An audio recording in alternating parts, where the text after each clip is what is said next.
पदार्थाची चव दुप्पट तिप्पट वाढवणारा खानदेशी पद्धतीचा हा घरगुती काळा मसाला कसा तयार करायचा ते आज आपण बघणार आहोत। याच पद्धतीने हा मसाला मी माझ्या घरी बनवते आणि वर्षभर हा मसाला अगदी आरामात टिकतो। व्हेज, नॉन व्हेज, मसाले खिचडी, मसाले भात अशा एक ना अनेक रेसिपीजमध्ये हा मसाला तुम्ही वापरू शकता। तर मसाला भाजण्यासाठी इथे गॅसवर मी कढई ठेवलेली आहे, बाजूला एक मोठं परात ठेवलाय, म्हणजे भाजून घेतलेले सगळे मसाल्याचे पदार्थ आपण पटापट या परातात काढून घेणार आहोत।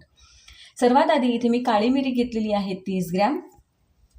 आता ही मिरी आपल्याला अगदी मंद आचेवर छान परतून घ्यायची आहे।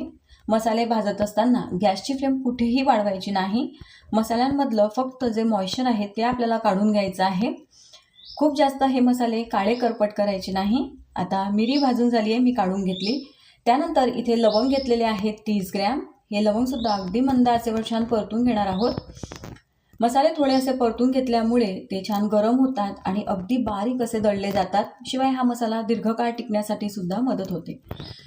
आता हे जे लवंग आहे ते हाताला थोडेसे गरम जाणवत आहे, मी काढून घेतले।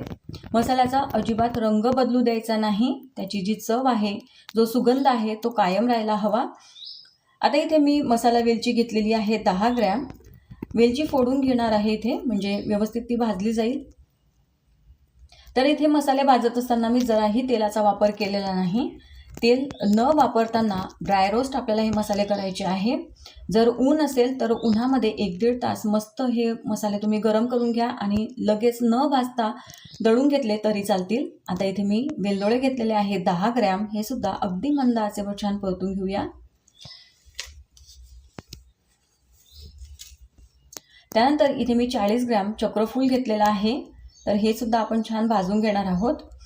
मसाल्यांमध्ये मसाल्याचे काही पदार्थ हे खूप जाड आणि कडक असतात, काही आकाराने थोडे बारीक असतात, तर काही पदार्थ अगदीच बारीक असतात, जसं की खसखस, जिरं। त्यामुळे हे सगळे मसाले जे आहेत ते आपण असे व्यवस्थित भाजून घेतले तर ते छान भाजले जातात। सगळा मसाला तुम्ही एकच वेळा कढईमध्ये काढून घेतला आणि भाजून घेतला तर खसखस, जिरं जे आहे ते तळाशी जाऊन बसतं आणि ते लवकर काळं करपट होतं, मसाले व्यवस्थित शेकले जात नाही। म्हणून अशा पद्धतीने हे मसाले आपल्याला गरम करून घ्यायचे आहेत। तर इथे मी आता तिरफळ हे भाजून घेतलेलं आहे। इथे मी तिरफळ 10 ग्रॅम घेतलेलं आहे, परतून घेतलं। त्यानंतर आता इथे मी दालचिनी घेतलेली आहे 30 ग्रॅम।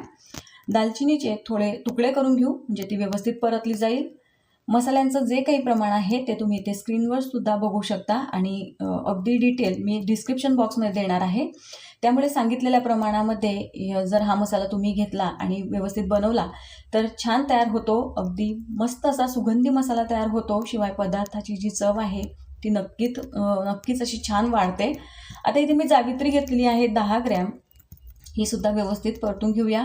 इथे सगळ्या मसाल्यांचं जे काही प्रमाण आहे ते तुम्हाला व्यवस्थित समजावं म्हणून इथे प्रत्येक मसाला मी वेगळा असा भाजून घेते। तुम्ही सारख्या आकाराचे 2-3 मसाले एकत्र भाजून घेतले तरी चालतील। जावित्री भाजून झाली, काढून घेतलेली आहे। आता इथे मी 10 ग्रॅम रामपत्री घेतलेली आहे, ही सुद्धा व्यवस्थित परतून घेऊया। तर आमच्याकडे खानदेशी पद्धतीने हा गरम मसाला याच पद्धतीने तयार केला जातो, म्हणून यामध्ये मी धणे, खोबरं आणि मिरचीचा वापर केलेला नाही। जर तुम्हाला घ्यायचा असेल तर हा मसाला पाव किलो बरोबर तयार होतो, त्या अंदाजात तुम्ही या इतर वस्तू तुमच्या अंदाजाने घेऊ शकता।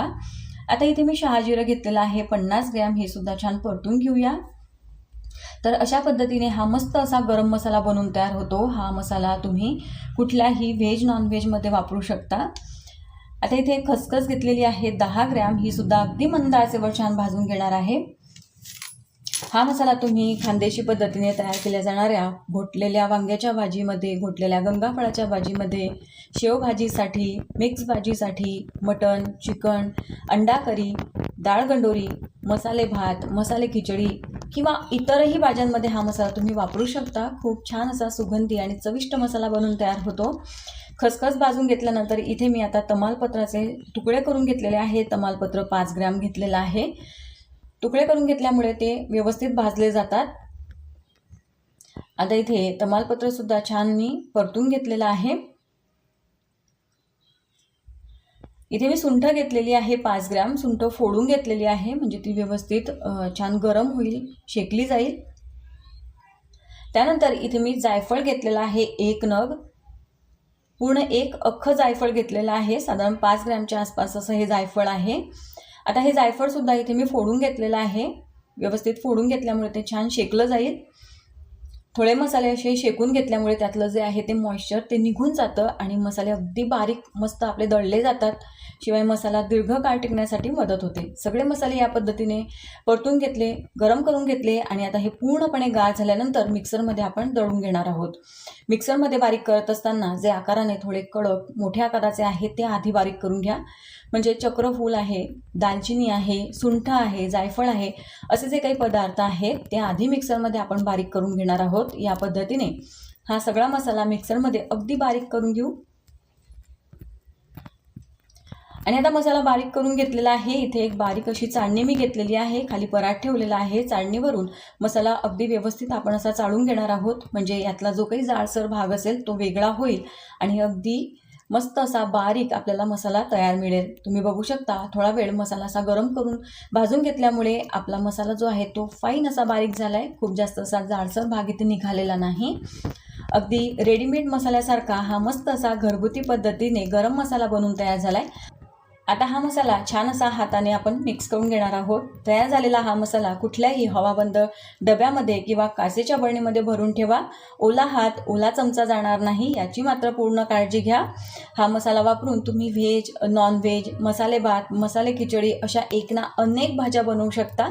तर प्रमाणबद्ध रेसिपी शेअर केलेली आहे. सगळं जे काही प्रमाण आहे ते डिस्क्रिप्शन बॉक्समध्ये दिलेलं आहे. नक्की चेक करा आणि बनवून बघा. रेसिपी आवडली असेल तर एक लाईक नक्की करा. व्हिडिओला जास्तीत जास्त शेअर करा. चॅनलवर नवीन असाल तर सबस्क्राईब करायला विसरू नका.